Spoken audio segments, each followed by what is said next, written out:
Followers viewers আসসালামু আলাইকুম। আমি মামুন রশিদ বলছি।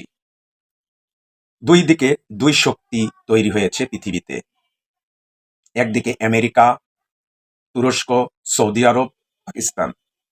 অন্যদিকে চীন, রাশিয়া, উত্তর কোরিয়া, ইরান।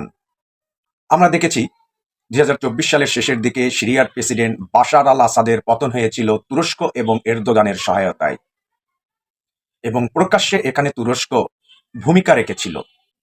ঠিক তার ৬ মাস পর আমরা দেখলাম ইরান আক্রমণ করা হয়েছে ইসরায়েল এবং আমেরিকার সহায়তায়। ইরান আক্রমণ করার কারণে আগে থেকে বাশার আল আসাদের পতন ঘটিয়েছে। ইরানের সাথে রয়েছে সিরিয়ার প্রেসিডেন্ট বাশার আল আসাদের রাজনৈতিক এবং স্ট্র্যাটেজিক্যাল এগ্রিমেন্ট।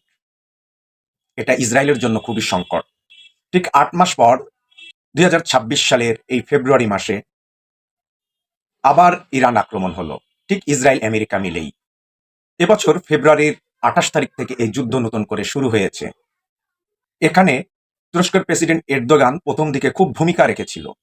আমেরিকা ১৫টা প্রস্তাব দিয়েছে ইরানের প্রতি, এই শান্তি চুক্তি বলেছে। পাকিস্তান এখন চাচ্ছে ইরান এবং আমেরিকার মধ্যে মধ্যস্থতা করতে।